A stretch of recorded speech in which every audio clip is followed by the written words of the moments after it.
नमस्कार, डीटीवी भारत देख रहे हैं आप। मैं उत्कर्ष कुमार। देखिए, चिराग पासवान जो है वो पटना एयरपोर्ट पहुंच गए हैं और ये तस्वीरें आप देख रहे हैं पटना एयरपोर्ट की, जहां पर चिराग पासवान पहुंचे हैं। तमाम बातों को लेकर उनसे पूछा जाएगा।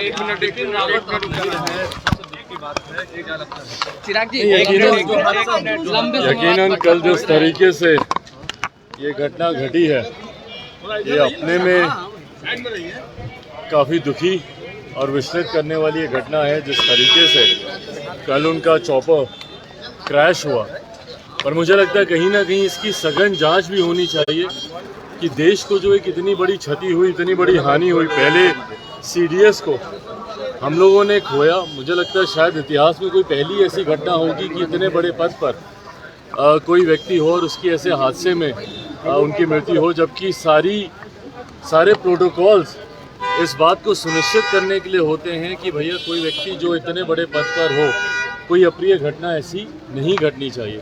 पर उसके बाद भी अगर ऐसी घटना घटी है, मुझे लगता है इसकी सघन जांच होनी चाहिए और क्या कारण रहे वो ज़रूर जनता के सामने आने चाहिए। लंबे समय बाद आप पटना पहुंचे हैं,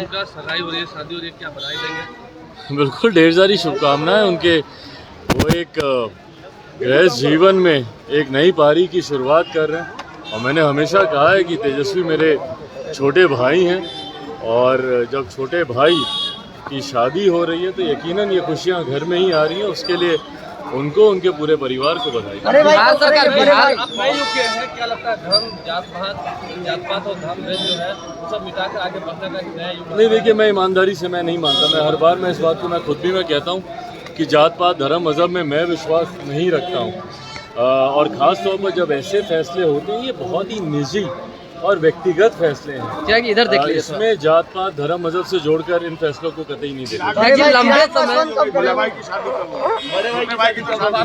मिठाई कब खिलाएगा? फिलहाल तेजस्वी उनको बहुत सारी बधाई। लंबे समय बाद आप पटना पहुंचे हैं। जातिगत जनगणना को लेकर बिहार सरकार चाह रही है कि वो खुद से करवाए, इसको लेकर आप क्या सोचते हैं? बिल्कुल कराएं, बिल्कुल कराएं।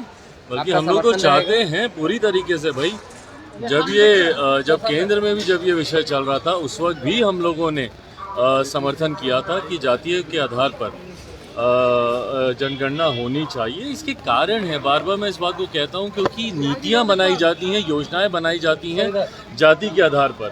भले वो केंद्र सरकार की नीतियाँ हों, भले वो राज्य सरकार की नीतियाँ हों, जाति के आधार पर ही बनाई जाती है। तो इसके लिए उस जाति की कितनी आबादी है वो उसकी जानकारी होना ज़रूरी है, ताकि उसी के अनुपात में राशि का आवंटन किया जाए। तो इसीलिए अगर राज्य सरकार अगर ये फैसला लेती है तो लोक जनशक्ति पार्टी रामविलास उसका पूरी तरीके से समर्थन। शराबबंदी को लेकर आप हमेशा ये चीज़ें बोलते रहे हैं कि विफल रही है, इस पर रणनीतियाँ नहीं बन पाती है। अब समीक्षा बैठक के बाद जो है विधानसभा के अंदर शराब की बोतलें मिल रही है, तो भाई, विधानसभा के अंदर शराब की बोतलें मिल रही हैं। आए दिन जहरीली शराब से लोगों की जान जा रही है और मुख्यमंत्री नीतीश कुमार जी सोचते हैं कि भैया आपने एक बार शपथ करा दी, उसी से सब हो गया, सब ठीक हो गया।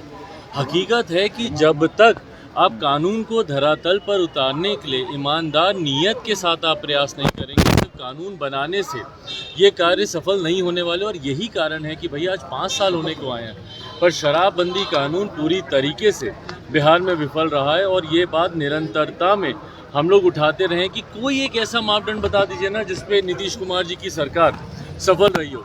आज नीति आयोग की रिपोर्ट अगर बिहार को फिसड्डी कहती है तो उसके कारण है भैया, क्योंकि आपका कोई कानून धरातल पर नहीं उतरता। अपराध में जिस तरीके से दिन रात वृद्धि होती रही है, स्वास्थ्य सेवाएं जिस तरीके से चरमराती जा रही हैं। आज हम लोग जा रहे हैं भैया मुजफ्फरपुर, जहाँ पे ये घटना घटी। आज समझ में आता है ना भैया, जब मैं पहले बोलता था कि क्यों मुख्यमंत्री नीतीश कुमार दिल्ली जाते हैं, एक मोतियाबिंद जैसे, कैटरैक्ट जैसे ऑपरेशन का इलाज कराने जब मुख्यमंत्री नीतीश कुमार दिल्ली जाते हैं, आज उसका कारण समझ में आया कि वो क्यों दिल्ली जाते हैं। क्योंकि बिहार में जो व्यवस्था उन्होंने खड़ी कर दी है, उसमें एक ऐसा डॉक्टर बिहार में नहीं बचा जो मोतियाबिंद जैसा ऑपरेशन, इतना सरल ऑपरेशन, उसको ढंग से कर पाए। और मुख्यमंत्री नीतीश कुमार जी इस बात को भली भांति जानते थे, इसीलिए वो 1000 किलोमीटर की चार्टर फ्लाइट करके वो दिल्ली जाते थे अपना इलाज कराने, अपना ऑपरेशन कराने। और जिन लोगों ने बिहार में ऑपरेशन करवाया, उनके परिणाम आपके सामने। जिन लोगों की आंख की रोशनी चली गई, भैया बताइए ना उनका क्या कसूर था? आपकी कुव्यवस्था के वो शिकार हुए। और बार बार मैं इस बात को बोलता हूँ कि दुख मुझे इस बात का होता है कि मुख्यमंत्री नीतीश कुमार किसी भी पीड़ित परिवार से मिलना तक ज़रूरी नहीं समझते। भैया आप एक बार जाइए तो उन लोगों के पास, पूछिए उनसे कि क्या हुआ, ऑपरेशन के दौरान कठिनाई हुई, बाद में कठिनाई हुई। जब तक आप सुनेंगे नहीं तो आप उसकी जांच कैसे करेंगे? यही शराबबंदी में भी मैंने बार बार कहा था कि भैया आप जाइए उन पीड़ित परिवारों से मिलिए, वो बताएंगे कि कहाँ जाकर इन लोगों ने शराब पी, कैसे हुआ, कैसे उनकी हालत बिगड़ी। पर जब तक आप सुनेंगे नहीं, बंद कमरे में आप सोचेंगे कि बंद कमरे में, एसी कमरे में बैठने से आपकी कानून व्यवस्था ठीक हो जाएगी, आपके तमाम परिस्थितियां, तमाम विभाग के कार्य ठीक हो जाएंगे, ऐसा होता नहीं। और इसीलिए बिहार हर स्तर पर, हर क्षेत्र में विफल होता था। चिराग जी, अंतिम सवाल, विधान परिषद का जो एमएलसी का जो है चुनाव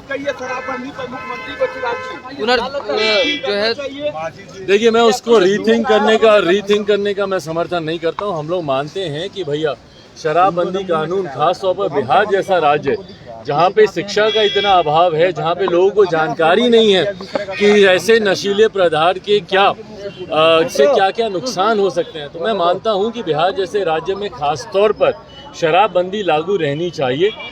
जो उनका जो प्रस्ताव है कि इसको रीथिंक किया जाए, मैं उसका समर्थन नहीं। आने वाले कुछ दिनों में बिहार में एमएलसी के चुनाव है, क्या राजद से कोई गठबंधन होगा?